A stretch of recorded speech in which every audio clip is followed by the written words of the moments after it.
Hi class, Dr. Jim here. Made it to chapter 16. Chapter 16 is looking at when the immune system goes wrong. And so the last couple of chapters we've been focusing on what is the innate immune system, which are your mechanical barriers and white blood cells. Chapter 15, which is looking at your acquired immune system. And now chapter 16 is looking at what happens when the immune system doesn't work quite right. Okay, and so we have a number of different things that we're going to discuss today. We're going to look at the idea of allergies. That's one of the things that your immune system triggers that, when it doesn't go right. We'll also look at sometimes when blood types aren't right and what happens there. We have that type of risk. We'll also look at tissue rejection. That is also a very big immune response that occurs, that when the immune system looks for something foreign, doesn't recognize it, and says you're not supposed to be here. And then finally, we'll finish up looking at a few of these different things that involve immunodeficiencies and how the immune system compensates or doesn't compensate with the lack of certain cells. And so we'll look at that as well. Okay, so let's take a look at our rejectives today. And again, think about what these are the things that could possibly go wrong in the immune system when the immune system goes wrong. All right, so again, first thing is what happens when the immune system attacks for the wrong reason. So we'll talk about the different types of hypersensitivities, when it gets overwhelmed, things like that. And so that's kind of the idea. So when the immune system doesn't function properly. We'll discuss the 4 types of hypersensitivities. And again, these are associated when the immune system overreacts. Okay. We'll then talk about the autoimmunities. This is when your immune system attacks itself. So remember, I talked about in chapter 15 how we're programmed so that our cells are supposed to recognize ourselves. And so we know self versus foreign. Well, in autoimmunities, what happens is people lose that ability to recognize self anymore, and now their immune system attacks them and their cells themselves. Okay. We'll look also at what are some immune deficiencies. So again, we have some that we're born with and others that we acquire over the lifetime. And then finally, we'll look at the role of the immune system and cancer and what role that plays with the immune system. So we'll look at all these different things today, but primarily focusing on what happens when the immune system goes wrong. Okay, so when we talk about this, when we say the immune response goes wrong, we think of immunopathology. This is when the immune system causes problems with our system, so it causes damage to our systems, and so that's what we're going to look at tonight. First one being allergies and hypersensitivities. This is when the immune system overreacts. Okay, so it overreacts to something and we get an overwhelming response. That's the first thing. Another thing we'll be talking about is autoimmunities. Autoimmunities are basically when the immune system attacks our cells. And so we'll look at a number of different things, and the immune system goes after parts of our body that it shouldn't be. We'll also look at what happens when we lose part of our immune system. So when our immune system loses 1 or 2 or all our components, what happens to us? And again, we'll talk about that. And then finally look at cancer itself. And again, it's both a cause and effect in this situation, because sometimes we can get cancer of our white blood cells, which is called a sorry, I lost the thought, leukemia. Or you have sometimes when you take the treatments that affects the immune cells, because again, a lot of the cancer cell treatments go after rapidly dividing cells, and when you have rapidly dividing cells, one of those being your white blood cells, attacks your immune system. So again, we'll look at the cause and effect in that situation as well. So that's another thing that we'll look at tonight. Okay, so let's talk about the immune system disorders. So again, most of these guys that we're going to be looking at is the hypersensitivities. Now, type 1, 2, and 3 all involve the B cells. And so we're going to be talking about antibodies reacting with antigens and the overreaction to antigens. And so each one of those play a role in those cases. The fourth type involves the T cells. So the difference between hypersensitivity type 4 or type 4 hypersensitivity and the rest of the hypersensitivities is that type 4 involves the T cells, and that's a T cell response. And so it's a little bit delayed. It's more of an aggressive response, and these are responses that can really knock you out. I mean, these things will damage tissue and can destroy the tissue that you have acquired. So we'll look at that as well. We also can look at the loss of immunity. And so if we lose our T and B cells, we have what is called an immunodeficiency, and we'll talk a little bit about that, or the lack of surveillance, which can then lead to cancer. So our immune system also looks for cancer cells and will eliminate them pretty early on. And so that's why we probably have had cancer in our body at some point in time, even when we're young, but our immune system has taken those cells and gotten rid of them before they've caused a problem. As we age, our immune system goes down, we lose that surveillance, and now we have an issue, and those cells can now grow and outgrow where they typically are and cause cancer. And we'll discuss that as well when we get to near the end of the chapter. Okay, so those are some of the disorders we're going to look at today. All right. The first thing we're going to look at is hypersensitivities. And with hypersensitivities, I want you to think about the overstimulation of your immune system. So each one of these hypersensitivities involves an overstimulation of the immune system and causes problems that you will see in your immune system. And so that's what we're going to be looking at in each one of these things. Type 1 involves the allergies, and so this involves IgE. So if you remember when I talked about the different types of antibodies in the last chapter, IgE is one of those that's bound to mast cells. Mast cells are loaded with histamines and leukotrienes and other things that cause you to have an allergy response. And so we're going to look at that. If it's localized, sometimes you get hives, a runny nose, itchy eyes. If it's systemic, that's when you have anaphylaxis, and that can actually be life-threatening and actually can kill you if it's uncontrolled. And so we'll look at that as well. Okay, the second type is dealing with antibody mediated, and this is typically what we see with the blood. So a lot of these are going to be associated with the blood.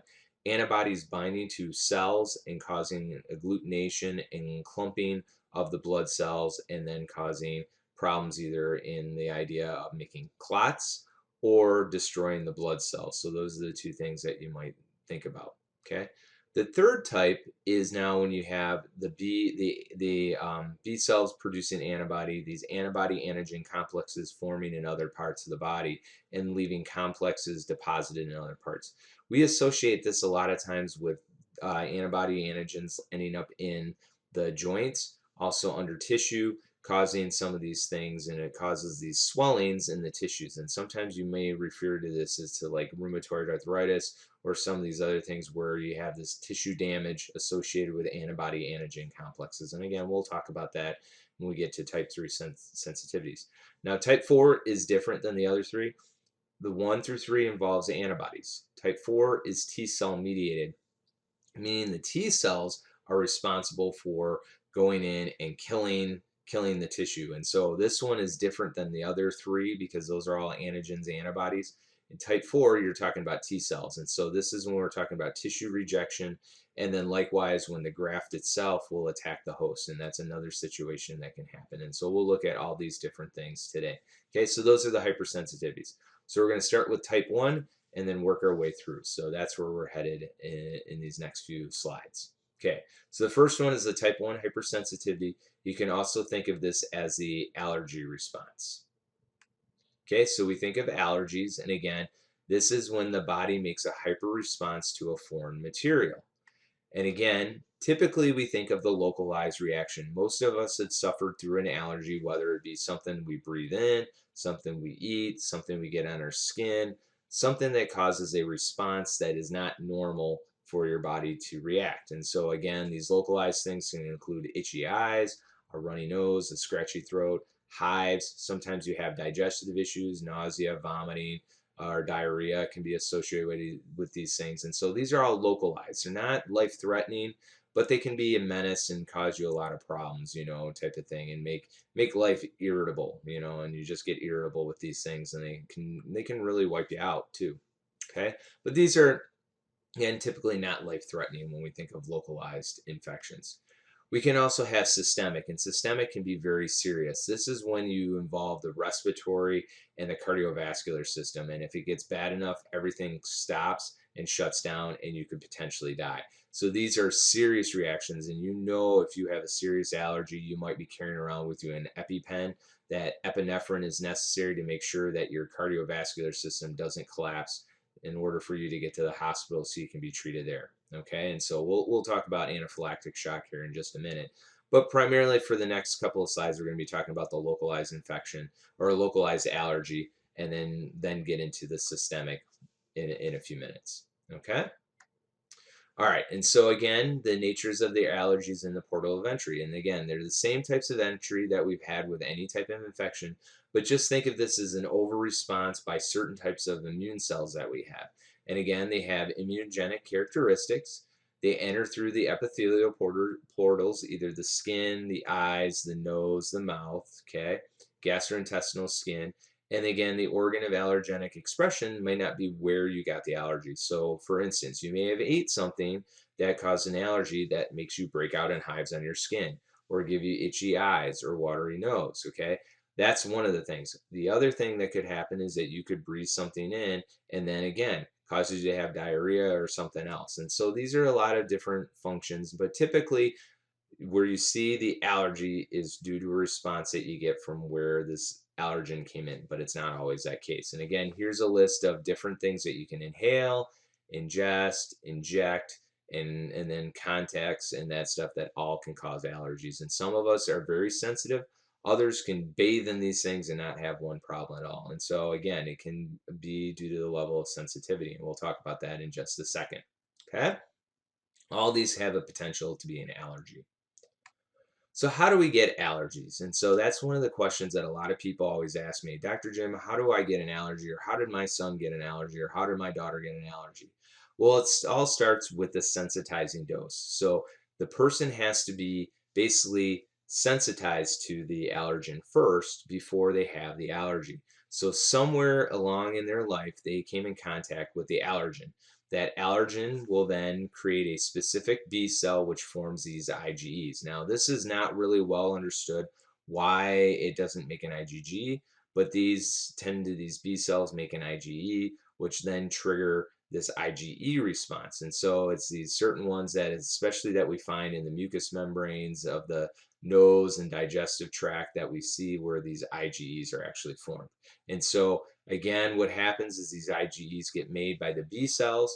Those B cells release them into secretion, secrete them into the blood, and then they find themselves on these mast cells. And this is where the problem is. It's not so much that these free-floating guys cause problems, it's when they attach to these mast cells. And these mast cells, if you remember, are granulated cells. And these are loaded with chemicals that cause the allergenic response. So first you get exposed to something and you develop these antibodies to that, and then eventually the next time you come in contact with that same allergen, that's when you're going to have the allergenic response, okay? So that's what we call the provocative dose. And the provocative dose is when you come in contact with the allergen again. So you get in contact with the allergen, it binds to the IgE on the mast cell, and that causes the mast cell to degranulate. And that releases factors into your bloodstream, and that causes the allergenic responses. And so you get the itchy red eyes, you get hives, you can get a runny nose, you get watery eyes, lots of different things that are associated, an itchy, scratchy throat. And these are all due to the chemicals that are released by the mast cells. And so depending on how sensitized you are to certain things is going to depend on how big of a response you have. Some people are deathly allergic to things because they're so sensitized. Their mast cells are ready to bind to that allergen the next time they come in contact with it, that just the dust in the air, if you get peanuts in the air, will cause them to respond. And some of you may have children that are like that, or maybe yourself, that you're very sensitive to certain things that are out there. And you know exactly when there's something that enters in the air, you can feel it, you can sense it, and you have that allergy response right away. Okay. What this does is it causes vasodilation and bronchoconstriction, and that can lead to a lot of problems. And again, we'll talk about these things here in just a minute, but it's due to this degranulation of the mast cells. So the IgEs bind the antigen, and that binding of the antigen triggers the mast cells to degranulate, releasing those chemicals into the bloodstream, which then cause all these wonderful allergenic responses. Okay? All right, and this is a good little video to show you exactly what I just talked about. Some people develop an allergic reaction or hypersensitivity when exposed to substances such as dust, pollens, animal dander, or penicillin. This hypersensitivity is mediated by IgE. Sensitization occurs when the antigen makes contact with some part of the body. The antigen is taken up, processed by antigen-presenting cells, and presented on a Class II MHC to T helper cells. Tissues under the mucous membranes are rich in B cells committed to IgE production, and IgE-producing cells are more abundant in persons susceptible to allergies. The T helper cells produce cytokines which stimulate these B cells to proliferate and differentiate into IgE-producing plasma cells.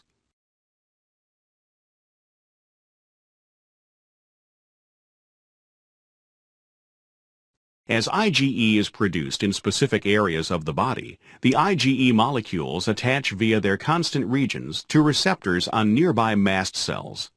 Mast cells contain granules packed with chemicals that induce a hypersensitivity response.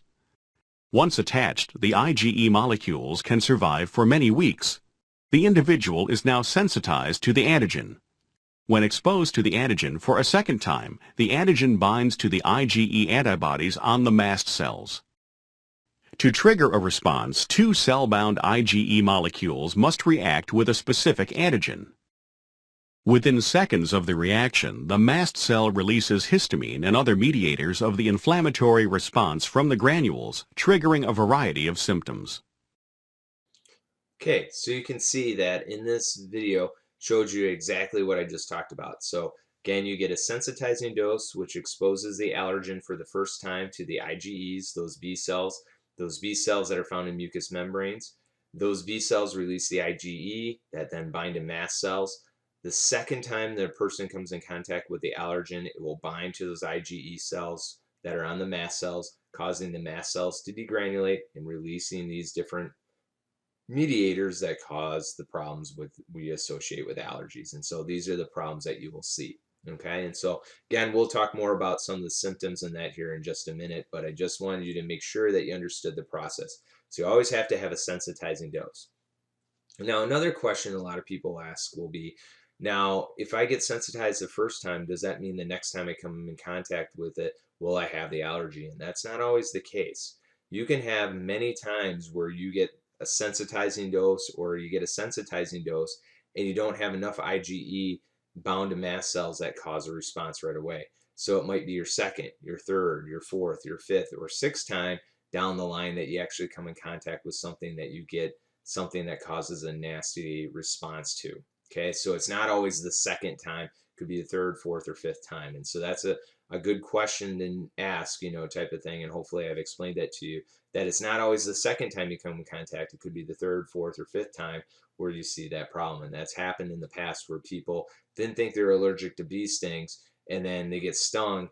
The first time never had a problem. Second, third, fourth time, no problems. And then the fifth time they go into anaphylactic shock. So that can happen. And so I just want you to be aware that multiple times could lead to an allergenic response even if you didn't have it the first time. Okay, so just word of wise out there for you. All right, so the role of the mast cells and the basophils. So these are the cells that are triggering these wonderful granules that release the granules out and cause you to have the allergenic response. And so they're located in the connective tissue of virtually all your organs, and you have a high concentration in your lungs, skin, gastrointestinal system, and genital tract. The basophils circulate in the blood and migrate into the tissues, and you can see loaded with granules here. They contain anywhere from 10,000 to 40,000 IgEs specifically to the allergy that you might or allergen you have. And again, they release these physiological active cytokines, histamine, leukotrienes, and a number of other things.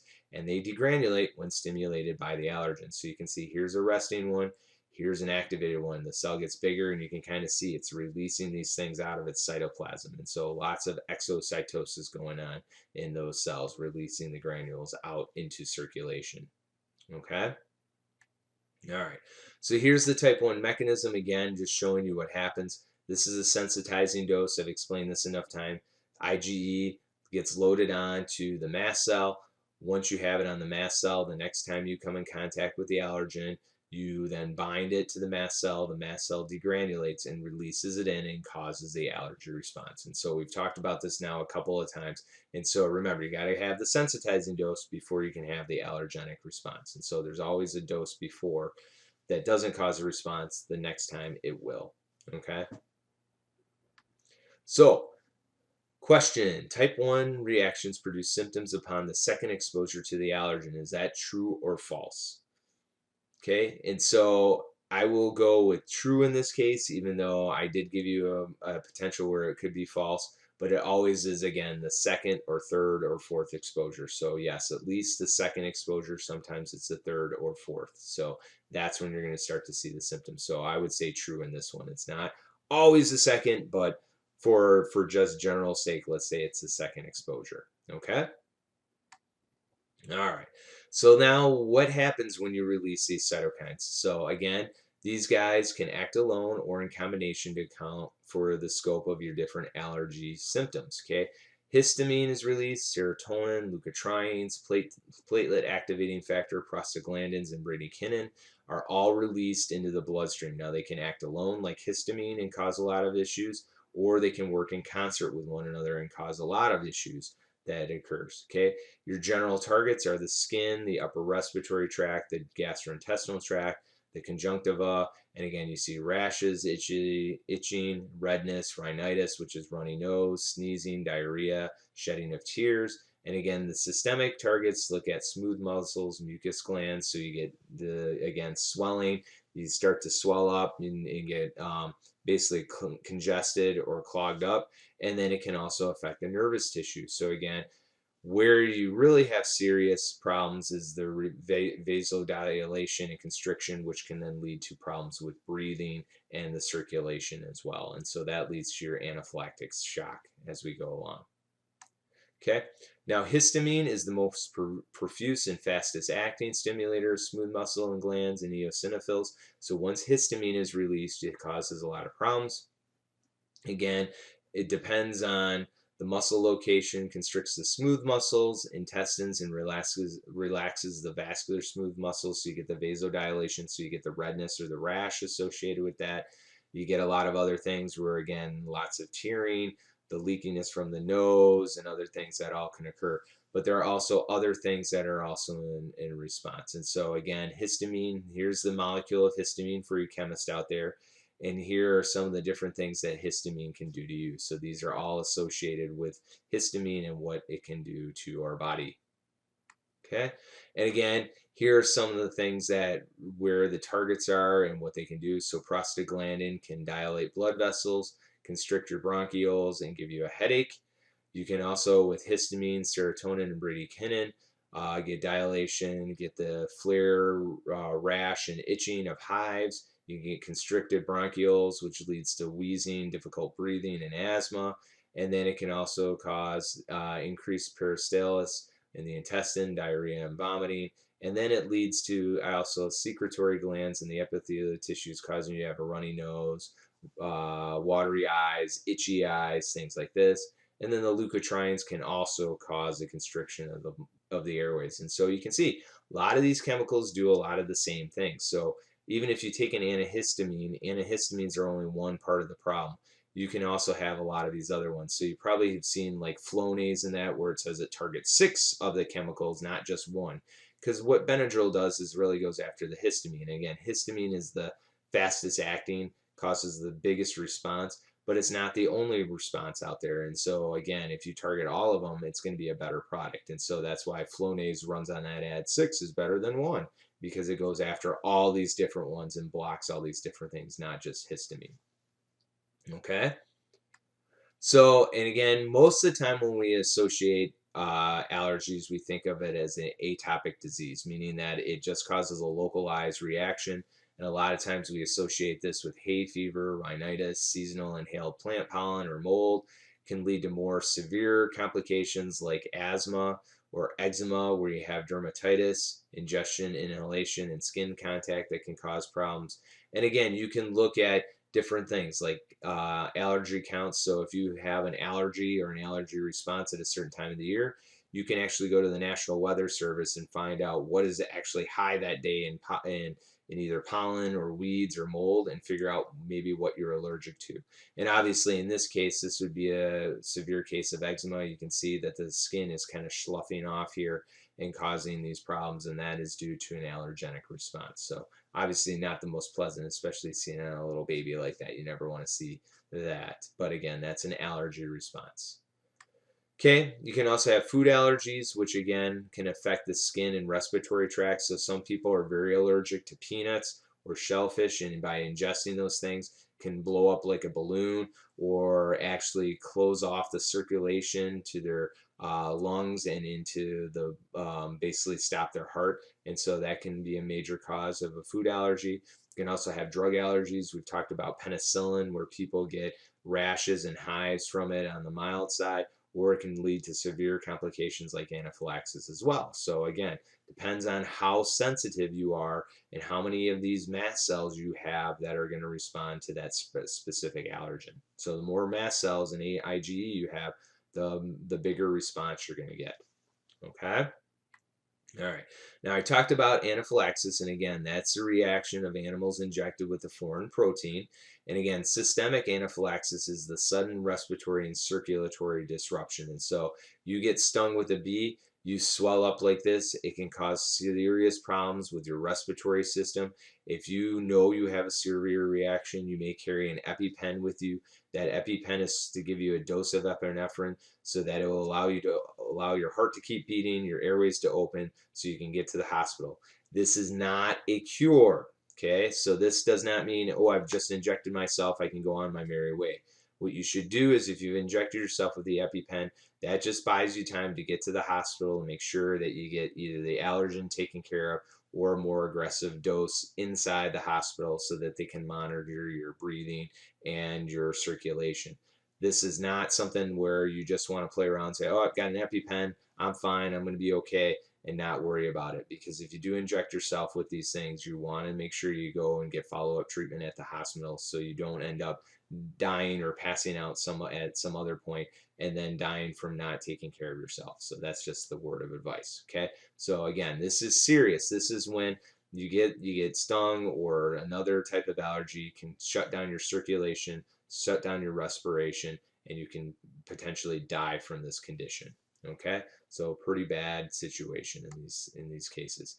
So how do we test for allergies? Well, one way we can do this is by doing skin testing. So if you know you're very sensitive to a lot of things, you can go to the allergist or a specialist that looks at allergies, and he will inject you, or he or she will inject you with different types of allergens under the skin and see what types of responses you get. Now you can see this person seems to be allergic to a lot of things. You can see how many different things have been injected and the type of responses that they have. And again, these are the types of things you can see which cause huge responses. And you can see these are the things that are causing major allergies. And so that's how you know when you have these responses. So if you're sensitive to a lot of things, I'd highly recommend doing a skin test. Sometimes they'll do it on the arm.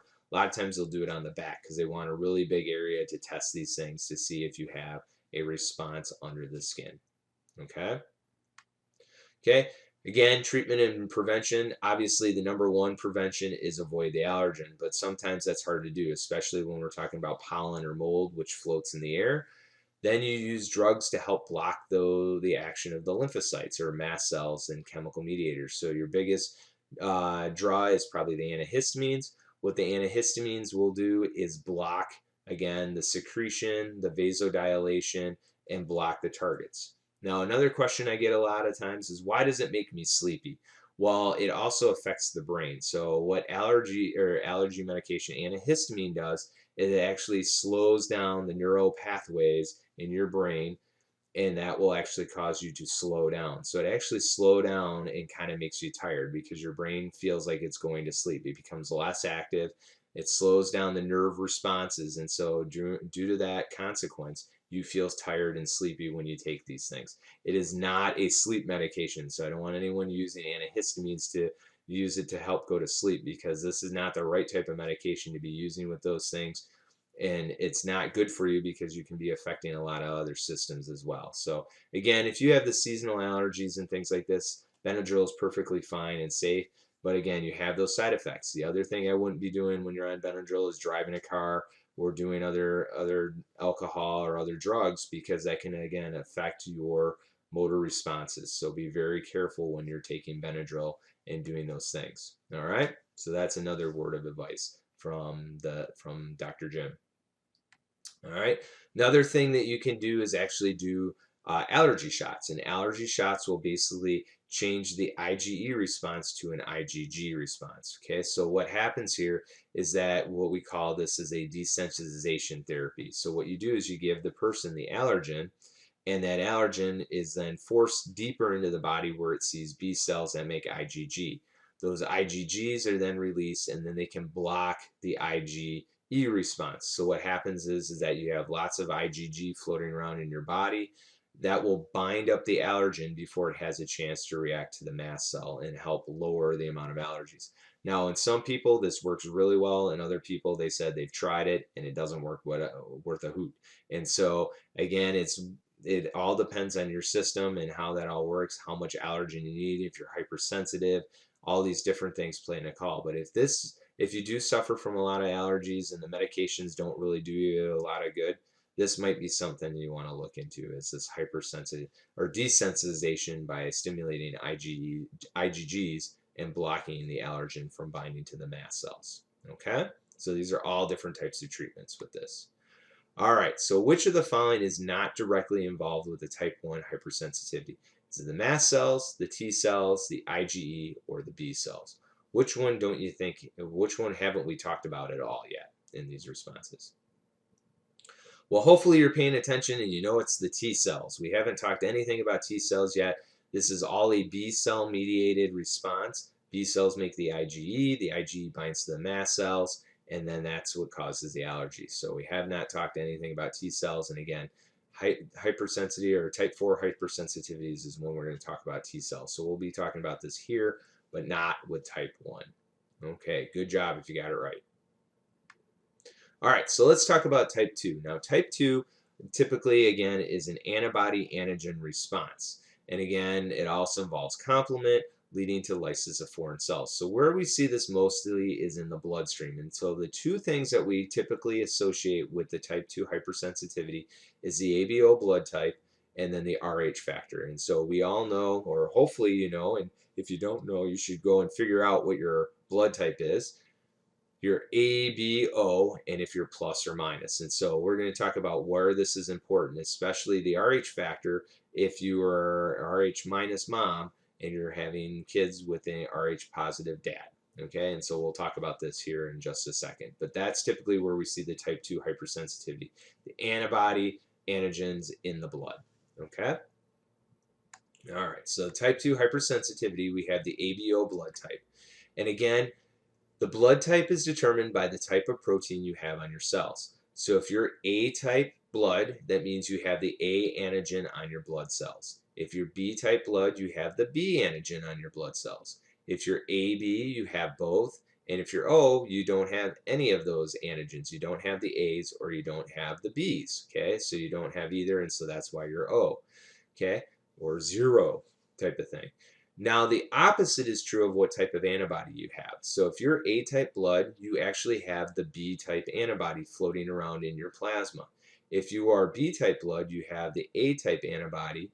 If you're AB, you don't have any of that antibody floating around. And if you're O, you have both antibodies floating around. Okay, so what does that mean? Well, this all plays a role in what type of blood you can get. So typically, we don't worry about it because your blood should be normal. You don't have any clotting going on or anything else with your antibodies binding because it's the opposite of your blood type. Okay, so if you're B, you got A. If you got A, you got B. And if you're AB, you don't have any. And if you're O, you got both. Okay, so think of it that way. So where does this situation come in about? So now you have to think about is if you get into an accident or where you need blood. Okay, and so again, think about it this way. If you're A, you make the B antibody. If you're B, you make the A antibody. If you're AB, you don't make any. And if you're O, you make both. Okay, so let's say now you get into a car accident and you need blood. Okay, and let's say the doctor gives you the wrong blood type. Let's say you're A type blood. Okay, but the doctor makes a mistake and gives you B type blood. Okay, what happens is the antibodies that are in your plasma that go after B are now going to bind to those cells. Those cells are going to get destroyed by your antibody that you have in your body because you have the opposite blood type. Okay, and so that's where these things come critical. So when you get blood transfusions, you want to know what blood type you can get. Okay, So if you are A-type blood, the blood type you get obviously is A. You can have A blood. The other blood type you can get is O, because O does not have any antigens on the outside, so will not react with your B-type antibodies. So that's why O is a universal donor, and we'll see that. Okay. Same with B. If you have B-type blood and you get in an accident, you can have B or you can have O, because again, O does not have any antigens on the outside, so that will not react with your A-type antibody. If you're AB, you can have actually A, B, AB, and O, and the reason for this is because you don't have any antibody to react with any of the antigens. If you're O, you only can get O-type blood, okay, because you have both antibodies. If I gave you A or B or AB, your antibodies are going to react and destroy those cells. And so you have to think about the opposite of what you have. So if you have B-type blood, you know you can only get B and you can only get O because, again, your antibodies for A will destroy anything that has A antigens on it. Okay, so that's what you have to think about. Okay, so if you get the wrong blood type, your body will respond and destroy all the new blood cells you just received. Again, it's the opposite of what you have. Okay, your antibody will go after the opposite blood type. So you want to make sure you get the right blood type. Okay, since AB have no antibodies, they can get all the types of blood. So they are the universal recipient. O is the universal donor because you can give O blood to A, B, AB, and O. So that's the universal donor. So when hospitals or like the blood center wants their blood, wants you to donate blood, they really look for O-type blood because they can use that blood on any person. Now, if you are an AB type of person, you can get any blood product, but you can only give your AB blood to other AB people, okay? Because that's the only one it will work with because you got both antigens on there. So if that makes sense, okay? So again, it's one of those things that you have to think about the opposite in those situations. So it's easy to understand, okay, I've got A blood, I've got that antigen on my cells. Now you have to think about what antibody do you have and how it will react, okay? All right, and so this is how we figure out your blood type. So what you'll do is you go into the blood center and you say, I don't know what my blood type is. Well, what they'll do is they'll prick your finger and add some blood to a well, okay? They will first treat it with A-type antibody. If you get clumps with the A, that means you have A-type blood, and if it doesn't clump with the B, that means you just have A, okay? And likewise, if they give you the B-type antibody and it doesn't clump with the A, it clumps with the B, you know you have B-type. You have AB if they both clump, and you have O if they don't clump with either one, because again, the anti-antibody will bind to the antigen that's on the cell. So you have to look at what your blood type is, and what your blood type is going to react with the antibody and cause clumps, okay? So this is what happens when you get the wrong transfusion. So again, you have an A-type donor and you get the type B recipient. So this is when A blood goes into a B blood person, okay?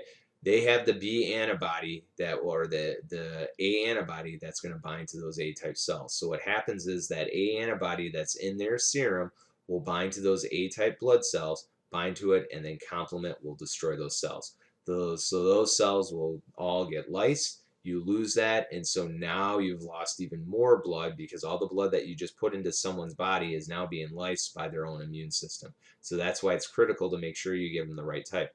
When you're in emergency situations, I'll always go for O just to make sure that they're safe, because they don't want to give you the wrong type of blood, especially when you're in trauma and you are bleeding out and they're trying to put as much blood back into you as possible. So that's why they always want O, because they can put that in safely without knowing they're going to cause any antibody antigen response in your body.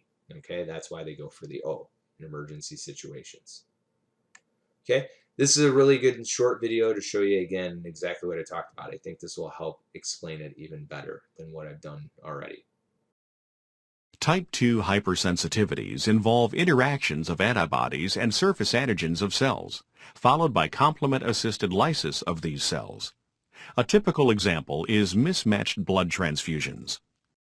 There are 4 different blood groups based on types of antigens on the surfaces of the red blood cells. People who are type A have A antigens, and those who are type B have B antigens on the surfaces of their red blood cells. Persons who are type AB have both A and B antigens, and those who are type O have neither A nor B antigens.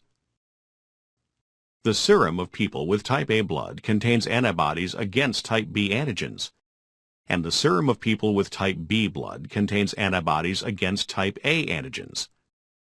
Type AB serum contains neither antibody, and O serum contains antibodies against both A and B antigens.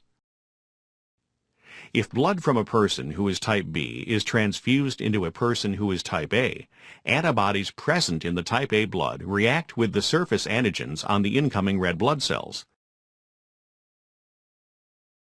This leads to complement fixation and lysis of these cells.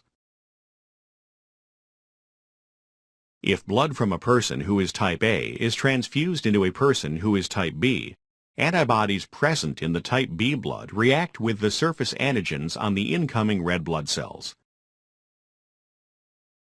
This also leads to complement fixation and cell lysis. Persons who are type O lack A and B antigens on the surfaces of their red blood cells and are therefore universal donors. Persons with type AB blood lack antibodies against A or B antigens and are therefore universal recipients. Okay, so I think this video really shows what I was trying to explain. So hopefully it makes a lot of sense to you and you understand. It's all about the type of antibody you have, and that antibody is going to react to the opposite blood type. So that's why if you're A type blood, you're going to have the B type antibody. So you don't want any of the B type blood in you, because that antibody you have will bind to it and destroy the cells. Okay? And hopefully this showed you a really good reason why O works really well, because again, there's no antigens on it, so that again, antibodies that you have will not bind to it, and that blood will remain in circulation and not have any fear of it being lysed during circulation. Okay? And this is all type II hypersensitivity, the antibody-antigen response. Okay, now another one is the Rh factor. So you know we have the plus and minus associated with our blood. And really that doesn't matter too much, except when we're thinking about newborns. And so when we think about this, we're thinking about the moms that are expecting to have a baby. Okay, and so another protein that's found in blood cells is called the Rh factor. This Rh factor stands for the rhesus monkey factor, because that's where it was first described. And you either have it. If you're a plus, that means you have that antigen, and if you don't have it, you're a minus. Okay, so plus or minus, you either have it or you don't. Okay, and again, the only time we worry about this is when the mom is Rh minus. So again, that's why they always draw your blood right away when they say you're pregnant, because they want to make sure they know what your blood type is. If you are a plus mom, you don't have to worry about it. Okay, because this has nothing to do with you. The only time they worry is if you are a minus mom. And if you are a minus mom, meaning you don't have the antigen, there's always the potential that your baby could have a plus. Okay, it could be Rh plus. And so when you have the first situation where the mom has the baby, okay, mom has a normal healthy baby and delivers the baby, what happens is the mom's blood and the baby's blood will mix during delivery. Okay, so you get some mixing of delivery, and what happens is the mom's blood will react to the baby's blood because it sees that Rh plus. Now that Rh plus will cause the mom to make antibodies against that Rh factor because mom doesn't have it, and then mom will now have these Rh antibodies. Okay, so this is in between the pregnancies. Now when she gets pregnant again, and again the baby is Rh plus, those antibodies can cross the placenta and actually kill the kid. Now this is what we found early on. So there were a lot of times where moms would actually have a healthy baby the first time, try and get pregnant again and again and again for the second child, and they were unsuccessful. And the reason for this was due to these anti-Rh antibodies, where the mom would make these antibodies, cross the placenta, and they would kill the child before delivery, so you'd have a miscarriage. Now, since the 1970s, we've had ways to combat this, and we have this drug called Rogam, and Rogam is now given to moms that are Rh minus. So if you're Rh minus and you've had any children in your lifetime, you've probably had taken an injection called RhoGAM. And what RhoGAM does is it blocks the production of making this Rh antibody so that you can have multiple pregnancies with Rh plus children and not have any problems. Okay. And so again, it protects you and the baby from the antibodies. And so that's why you do it. So again, the only time you think about this is if you're Rh minus. So if you're an A minus blood type, B minus blood type, AB minus, or O minus, you're going to get the RhoGAM during your pregnancy. Okay, and that's why the doctors test your blood for this. And so this is so you don't lose your baby over the course of a pregnancy due to production of antibodies. Okay, so this is the second type of type 2 hypersensitivity that can occur, and this is due to the Rh, the plus minus of the blood type. Okay, now you know what that means. All right.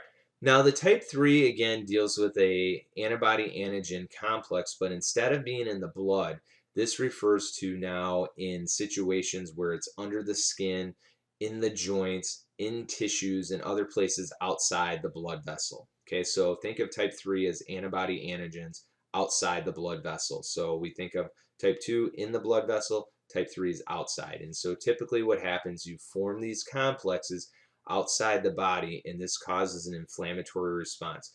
When you form these complexes, the neutrophils and macrophages come in to try and eat those complexes up, and you get what is called an arthros reaction. This is a localized dermal injury due to inflamed blood vessels. What happens is these antigens and antibodies leave the blood vessels and they get into circulation, which causes you to have a rise in the skin. So this is kind of like a mosquito bite where sometimes you get an injection site. And so sometimes you see this with the TB test.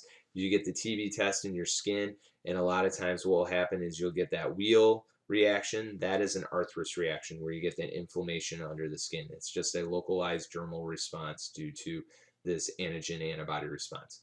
Sometimes this can lead to what is called serum sickness, where you have antibodies and antigens mixing and causing clumps inside the blood, and they circulate around and can cause tissue damage all throughout the body. And so you can get the systemic injury due to this serum sickness. And this is due to antigens and antibody complexes that form around the body and circulate around. Okay, so this just shows you again the localized. This is the arthros reaction where again that happens outside the skin. What happens is the antigen antibody complexes form outside the blood vessel in the dermal region of the skin, and you get these neutrophils and macrophages that come in.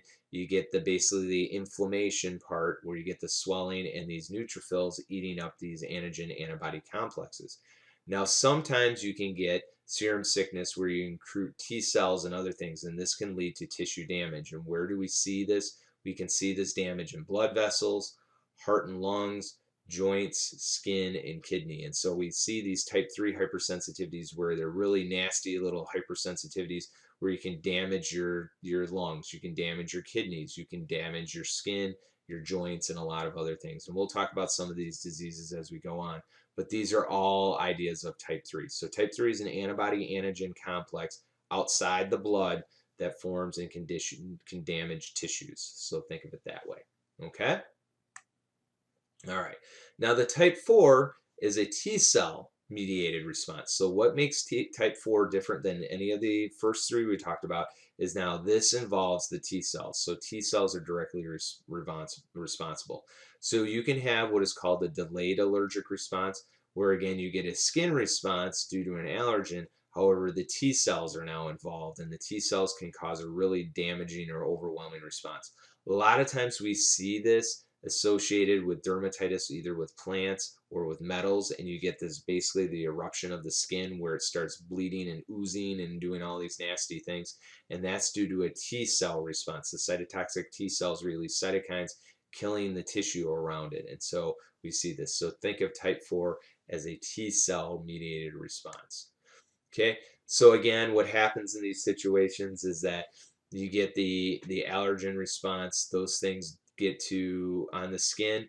The dendritic cell presents to the T cells, which causes the macrophages and cytotoxic T cells to respond, and you get this blistering reaction due to the inflammatory site on the skin. And so these are really nasty reactions, allergy reactions on the skin. And you can see here's a blistering, nasty allergy response that's caused due to T cell responses. Okay, so T cell responses due to allergies in this case.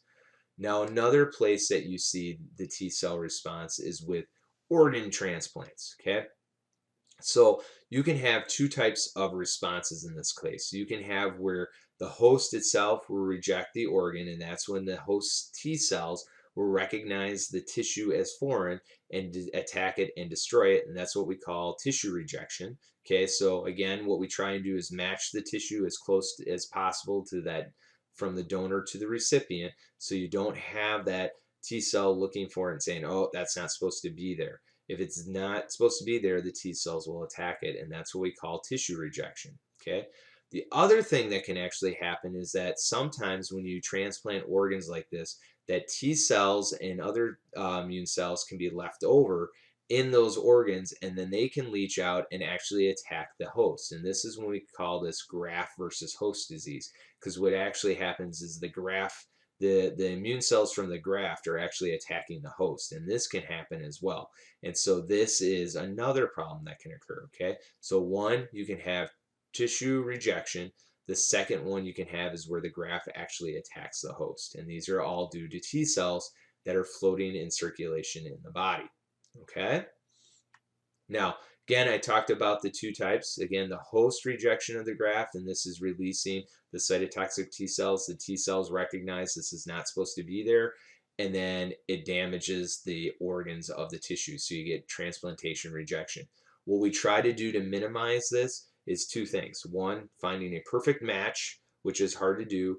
The second thing we do is these people that once they get a tissue transplant go on immunosuppressive drugs. What you do is try to turn off the T cell response so that they don't go and find the tissue as foreign and don't attack it. Because eventually, or it's just a matter of time for when these T cells are going to respond to that tissue and say you're not supposed to be here and attack it.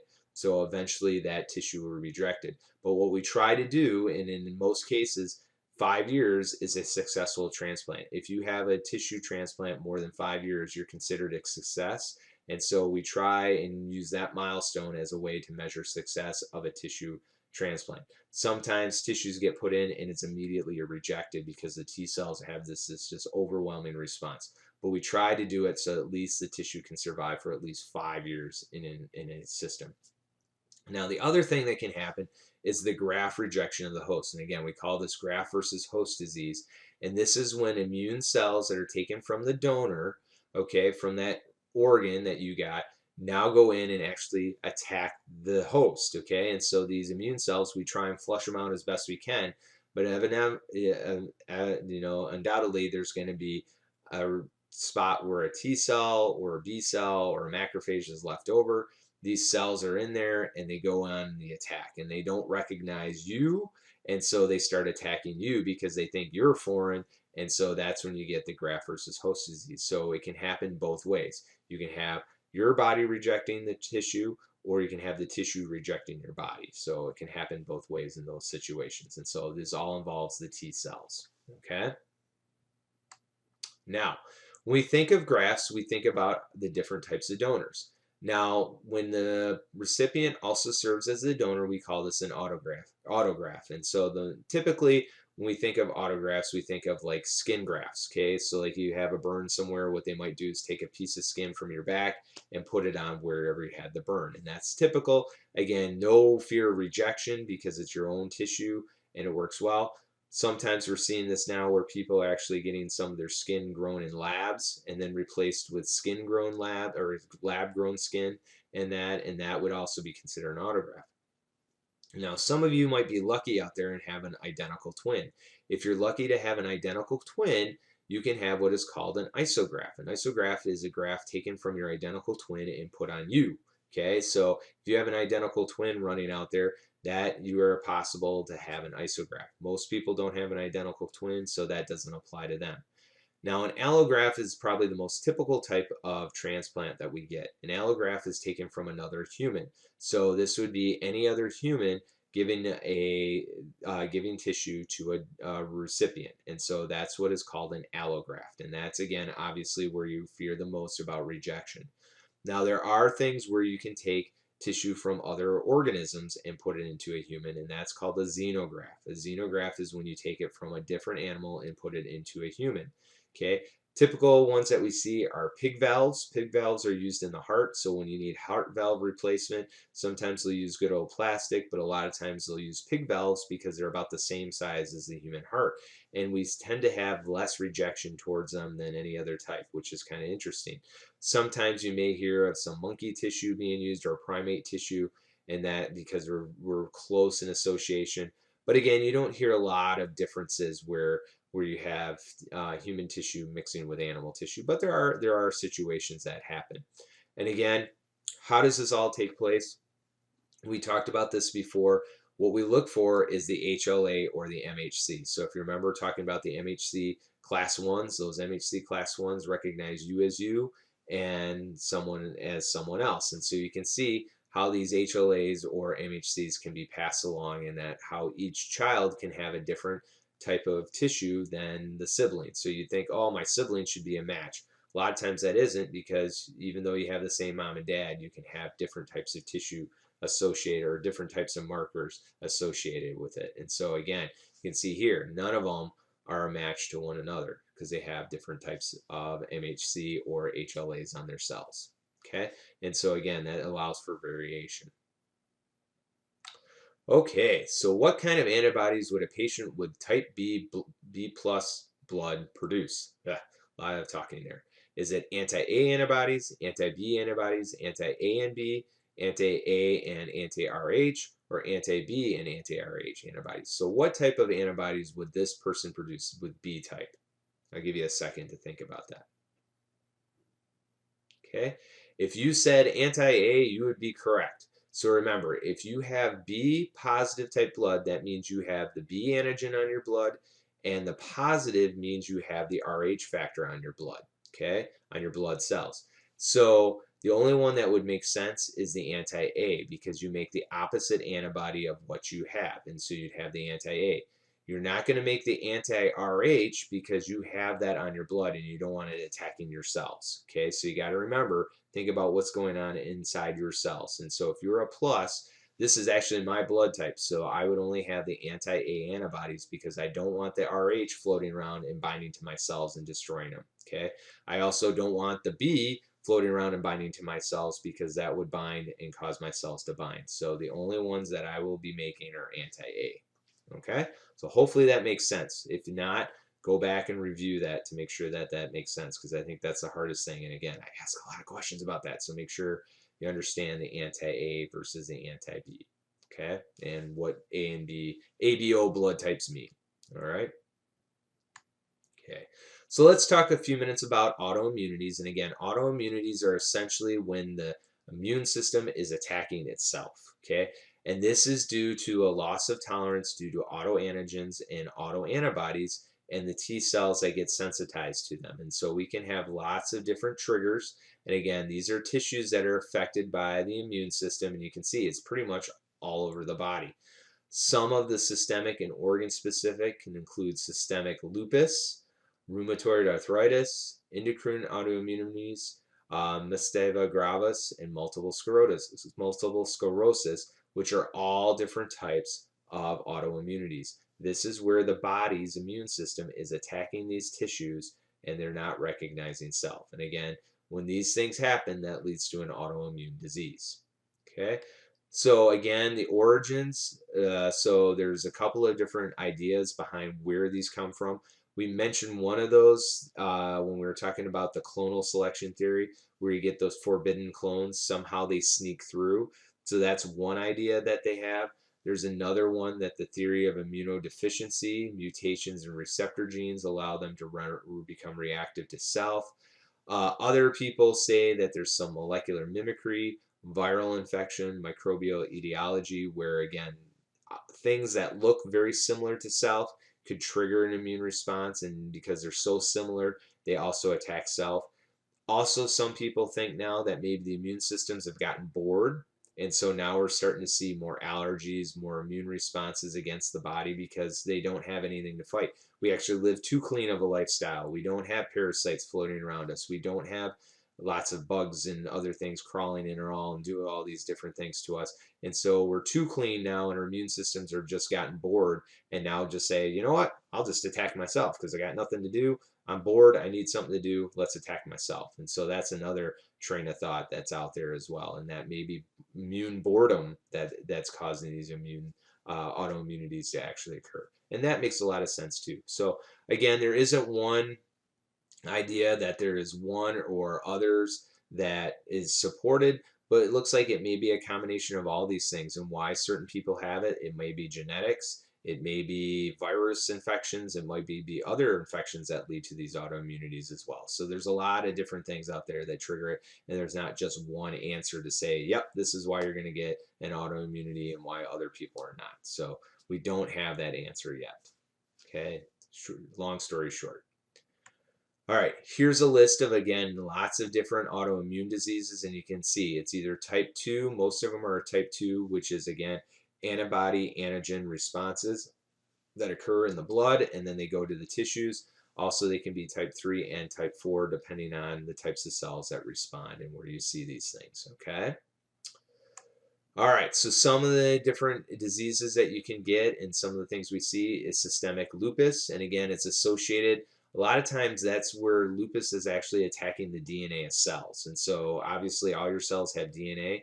And so it shows a litany of different types of signs and symptoms. One of the major signs that people see is the red rash associated with lupus. And so if you develop this rash that's on the face, this facial red rash, that is generally a sign of lupus. Now, I don't want you to freak out, and if you see a rash like this, say, oh, I've got lupus. But if you're seeing this again and again and again, you may want to go to a doctor and have that checked out and see if maybe that's telling your body telling you something, okay? Another one is rheumatoid arthritis. This is where the antigens and antibodies attack the joints. And again, you get this severe, basically severe malformation of the joints because of the attack due to the immune cells, and it causes these things to twist and turn and basically become this hand become useless because it's so racked up with arthritis that it can't work anymore. Okay, and so that is not just your normal everyday arthritis. This is where the immune system is actually attacking the joints themselves.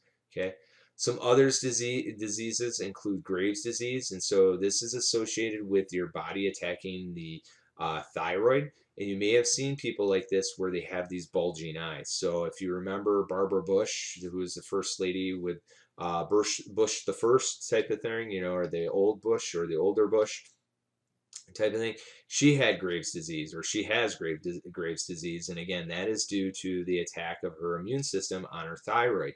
And so this causes the bulging eyes. This causes basically this hypothyroid or hyperthyroidism, where you produce more thyroid chemicals than normal. And again, that can have significant effects on lots of parts of the body, including the bulging eyes. You can have Hashimoto's thyroiditis, which again, autoantibodies and T cells react on the thyroid gland, causing a decrease in the thyroid, which is hypothyroidism. Okay, and so again, now you have a decrease in the amount of thyroid chemicals that you produce. Diabetes, so this is the type 2 diabetes where the antibodies are actually, this is type 1 diabetes, where again, it attacks the islet cells and it doesn't produce insulin. So this is actually basically your immune system attacking the your immune cells attacking the insulin cells in your pancreas and preventing production of insulin. And so this would be the type 1 or juvenile diabetes, where again, this can develop over time. Your immune system attacks and you lose the ability to respond to the insulin because you lose that insulin altogether because you don't produce it in your pancreas. Okay. All right, some other diseases include this Myasthenia gravis, which is again autoantibodies that bind to the neurons, and it prevent, again, basically the acetylcholine to cross the synapses. And so this blocking prevents muscle contraction. So you don't get muscle contraction, or you get muscle paralysis in people. So you start to see loss of motor coordination. You see losing of the ability to move and other things like this, muscle weakness due to this. And again, it's an autoimmunity that blocks this autoantibody, blocks the receptors for acetylcholine in the muscles. Okay. And another one is multiple sclerosis or MS. And again, what happens is that your immune system starts to damage the myelin. And again, think of the myelin as the insulation around the nerve that damages the insulation so the signal can't get through. And again, now you don't get muscle contraction, muscle response, or movement due to the loss of the signal going across the neuron. And so you can see down here, it's a paralyzing neuromuscular disease in this case. So you lose that ability to signal across the neuron. Okay. Now, the last thing I'm going to talk about is immunodeficiency diseases. And again, there's really two types. This is when you lose part of your immune system, whether you lose it in a small amount of time or you lose it throughout your lifetime. That's really the two different types that you have. Okay. So you have what is called the primary immunodeficiency. These are when you're born with a loss of the immune system. So you're born without your B cells, your T cells, your macrophages, something. You're just not born with one of your systems, whether it be innate system or the acquired or adaptive system. This would be a primary immunodeficiency. A secondary disease would be when you get it after birth. So you get either an infection that causes this, which is very common. Sometimes sleep deprivation can cause this, stress can cause this, where you have a temporary loss of immune function, or other agents can cause problems like cancer, or cancer treatments can cause you to lose immune response. And so any of those are known as secondary diseases. Okay, so primary you're born with, secondary you acquire. Okay, and that's how you always think about that. Okay, so primary again is the lack of B or T cell activity. And again, you can have aglobulinemia, which again, the patient lacks any antibodies because they don't have B cells. Or you can have the T cell defect in which the thymus is missing or abnormal. And this is known as DiGeorge's syndrome. Okay, or you could be missing both your B and T cells, and that is when you're severe combined immunodeficiency, or better known as SCID. Or you may have heard of the boy in the bubble. And so this is where people have to live in very controlled environments because anything out there could potentially kill them because they don't have an immune response to go in and attack. They don't have an acquired immune response. And so they only have the innate, and the innate is not enough to keep them alive. And so essentially they have no immunity to anything out in the world. So they have to stay protected in their own little bubble. And so we do see this happen very rarely, but it can occur. And so again, you may hear about these stories about the boy in the bubble or other things like this where you hear that. Okay, and so that's what happens in those situations. So in each one of these situations, someone is born without, whether they have the B cells, T cells, or both. Okay, and again, this just shows you where you have the severe lack or severe combined immunodeficiency, and you don't make the T or B cells. Sometimes, again, you can have the DiGeorge's syndrome where you don't have a thymus, or you have the hypogammaglobulinemia where you don't make antibodies, or again, you don't make B cells, and so they don't respond. And so you see these constant bacterial reinfections or viral infections if you're lacking the T cells, because again, T cells kill cells that are infected. B cells attack things that are outside the body. And so you see different types of infections that end up hurting these people because of the lack of the immune system. And if you're lacking both, you can see that you're really exposed to a lot of things that can kill you now. Okay, and so that can be a major problem. All right. Now, secondary immunodeficiencies is due to damage after birth. And again, this can be caused by infection, organic disease like cancer can cause this, or cancer of your white blood cells. Chemotherapy can trigger this, radiation, also drugs that you take. So if you get a transplant, like I said, you're on immunosuppressive drugs that will suppress the immune system. Sometimes as much as just not sleeping enough, overworked, tired, stressed out can lead to those. And that's where you see it a lot of times in young parents, a lot of times where kids will go to daycare. The parents don't get any sleep. They're stressed out. They're trying to work and try and take care of kids, getting to daycare and everywhere else. And then the parents get sick because the kids get sick, and then everyone's sick. And that's just due to a secondary immunodeficiency. It's a temporary one, but it does happen a lot of times, especially when you don't get enough sleep and you're stressed out. Now, probably the most common type of secondary immunodeficiency that most people are aware of is HIV. And again, HIV is the virus that attacks the T helper cells. So it wipes out all the CD4 cells. Those CD4 cells can't respond to the other T cells, can't respond to the B cells. And so you lack that surveillance mechanism of your immune system, and that's a big problem. And so what happens in these people is that you end up developing AIDS, where your T helper cells are targeted, and you get numerous opportunistic infections because you lack that surveillance mechanism without having your T cells. Okay. And again, we'll talk more about what AIDS does when we get into the viruses and that and HIV and talk specifically how it functions and does all those things later on. I just wanted to bring that up today just to show you this is considered a secondary immunodeficiency because it does wipe out part of your immune system. Okay. All right. So the last thing, and I promise we're done, is the immune system and cancer. And like I said before, the immune system does a really good job of surveilling the system to look for anything that doesn't look right. And one of those things that doesn't look right is cancer cells. So if you have cancer cells in your body that don't look right, your immune system will search and find those out and destroy. Okay. And it's probably not unheard of to think of that even when we're young, we probably develop some cancer cells in our body, but our immune systems are very vibrant and very efficient and can eliminate these cells very quickly. It's as we age, our immune systems lack the surveillance or lose that surveillance capability, and now we start to see more cancer cells appear, and again, keeping those problems. And so we develop these different types of things called cancer. Okay.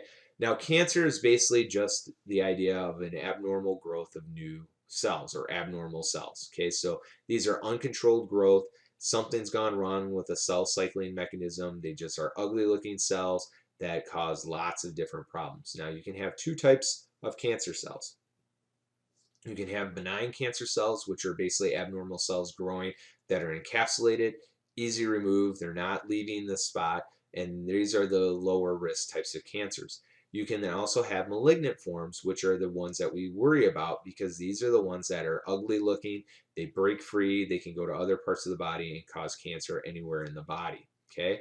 What happens in a lot of these situations is these cells have been abnormally affected in their cell cycling, so going through the process of mitosis, and it affects the checkpoints in the mitosis cycle. And again, we're not going to look at cell division, but essentially what happens is that you disrupt the normal cell division of these cells, you get these abnormal cells, and it causes these cancer cells to form. Possible errors can be due to errors in mitosis, genetic damage, activation of these oncogenes, which can trigger cancer, or even retroviruses. We've talked about viruses causing cancer before and some of those things as well. The immune system is there to keep surveillance on those things and making sure that these things don't get out of control. But as we age, our immune system loses the surveillance. And so when you lose that surveillance, that's when you see problems arising. So that's why we tend to see more cancers in older people because their immune systems don't work as well. And so we're living longer every year. We're getting that raise in age and that stuff. And that's why we see a lot of cancers develop because as we get older, people get cancers because their cells don't, or their immune cells don't get rid of it early on. Okay. Now, what are the top 10 cancers? You can see here females and males. Females, obviously, number one cancer is breast, followed by colorectal and lung, whereas in male, it's colorectal, lung, and prostate. And you can see the numbers here of the top 10 cancers, and this is diagnosed in Singapore, but in the United States, it's probably very similar in what you see. And so, again, you can kind of see it. Immune system does a very good job of keeping these things in check, but as we age, we lose that, and so that's where the role plays. Also, think about when you put your tissue on suppressive or you lose your immune system, you start to see these things go. So again, immunodeficiencies can trigger cancer, or not trigger it, but can lead to cancers. And so one of the big things that people get with AIDS is Kaposi's sarcoma, which is a skin malignant cancer that forms on the skin, and that is due to the lack of the immune system. No immune system, cancer can form and cause these malignant tumors to form very rapidly and spread very quickly. Okay, so hopefully you get the idea. Now, I'm not going to have a lot of questions about cancer and immune system, but I want you to know that cancer and immune system do play a vital role with one another, and they interact with one another very carefully in that fashion. Okay, so we've made it to the end. So for the summary, what I'd like you to know is make sure you know the four types of hypersensitivities. Type 1 deals with IgE and the mast cells. And again, how do you develop allergies? You have the sensitizing dose, and then you have the provocative dose the second time, where you then get the response. Okay, and this is due to the mast cells degranulating, triggering a lot of different things being released, like histamines, which then can cause vasodilation, leakiness of the mucous membranes, and a lot of other things that happen in the normal allergy response. Okay. Type 2 is an antibody antigen response. Typically in the blood, we think of the blood cells. So make sure you understand your ABO blood type. So think about what type of blood you have. That's the type of antigen you have in your blood, and on your blood, and you have the opposite antibody. So if I was A type blood, I have the A antigen on my blood, and I have the B antibody. If I have the B type blood, I have the B antigen, okay, on my blood. I have the A antibody. If I'm AB, I have both the A and the B antigen and no antibody. And if I'm O, I don't have any antigen on my blood, but I have both antibodies. So think of the opposite when you think of that, okay? And so that's one of the things. Also, think of the Rh factor. That's the plus and minus. You either have it or you don't. And the only place that we're concerned with is the Rh minus moms, and they get a shot of Rogam if they're going to have babies. And so no matter whether they care about dad or not, if dad's minus, that's great. But if you're an Rh minus mom, you're going to get that shot just to prevent any possibilities that could happen down the road. Okay. Type 3 is looking at antigen antibody complexes outside the blood, and typically we see this under the skin and the arthros reaction, or in the joints or other body tissues where the tissues actually get destroyed by the neutrophils and other cells that are eating up the antigens and antibody complexes. And then type 4 is different because that's T cell response. T cells go in and attack cells, and we think of tissue rejection. Also remember your different types of grafts. So we talked about the grafts, the autograft, which is self grafts, isograft if you had an identical twin, allograft if you take it from someone else, and the xenograft is from another animal. Okay, so those are the types of grafts. We also looked at autoimmunities. This is when the body attacks itself. Okay, so the immune system now attacks itself. It doesn't recognize self and attacks, and there's many different types of diseases out there. Don't worry about knowing all these different diseases. I just gave you some examples just to give you an idea. But really what I want you to know about an autoimmunity is that the immune system is attacking yourself. Immunodeficiency, make sure you know the difference between a primary and secondary. Primary you're born with, so you're lacking either the B cells or the T cells. A secondary you acquire, whether you get a disease that causes it to knock down, stress, chemotherapy, cancer, a lot of different things can cause a lowering of the immune system, which can lead to disease and sickness and death if it's not doesn't get fixed in the quick or real quick. Okay.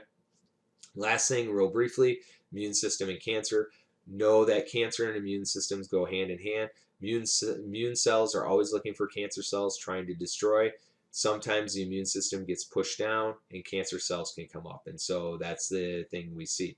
You can also have cancer of your immune system. I didn't talk about that, but your B cells can be malignant, and that's called a leukemia. So if you have leukemia, that's essentially cancer of your white blood cells. And so that can also happen. But just think, immune system monitors, and if you push that immune system down at all, that allows for cancer to come up. So you always have more of a risk of developing cancers when your immune system is down. So that's a key to think about as well. Likewise, if you have a very healthy immune system, your risk for cancers are lower because your immune system can spot those things and destroy. Okay, so we've come to the end of our chapter. Hopefully you got something out of this. I think it's an interesting chapter because it talks about some of the things or the problems we can have in our immune system. So if you have any questions, please feel free to ask me. Stop by my office, ask me questions, send me an email, send me a text, do those things. Like I said, hopefully you got something out of the video. I think it's a good chapter to learn something on, and you're ready for the next test. Okay? I'll see you next time, and thank you for watching.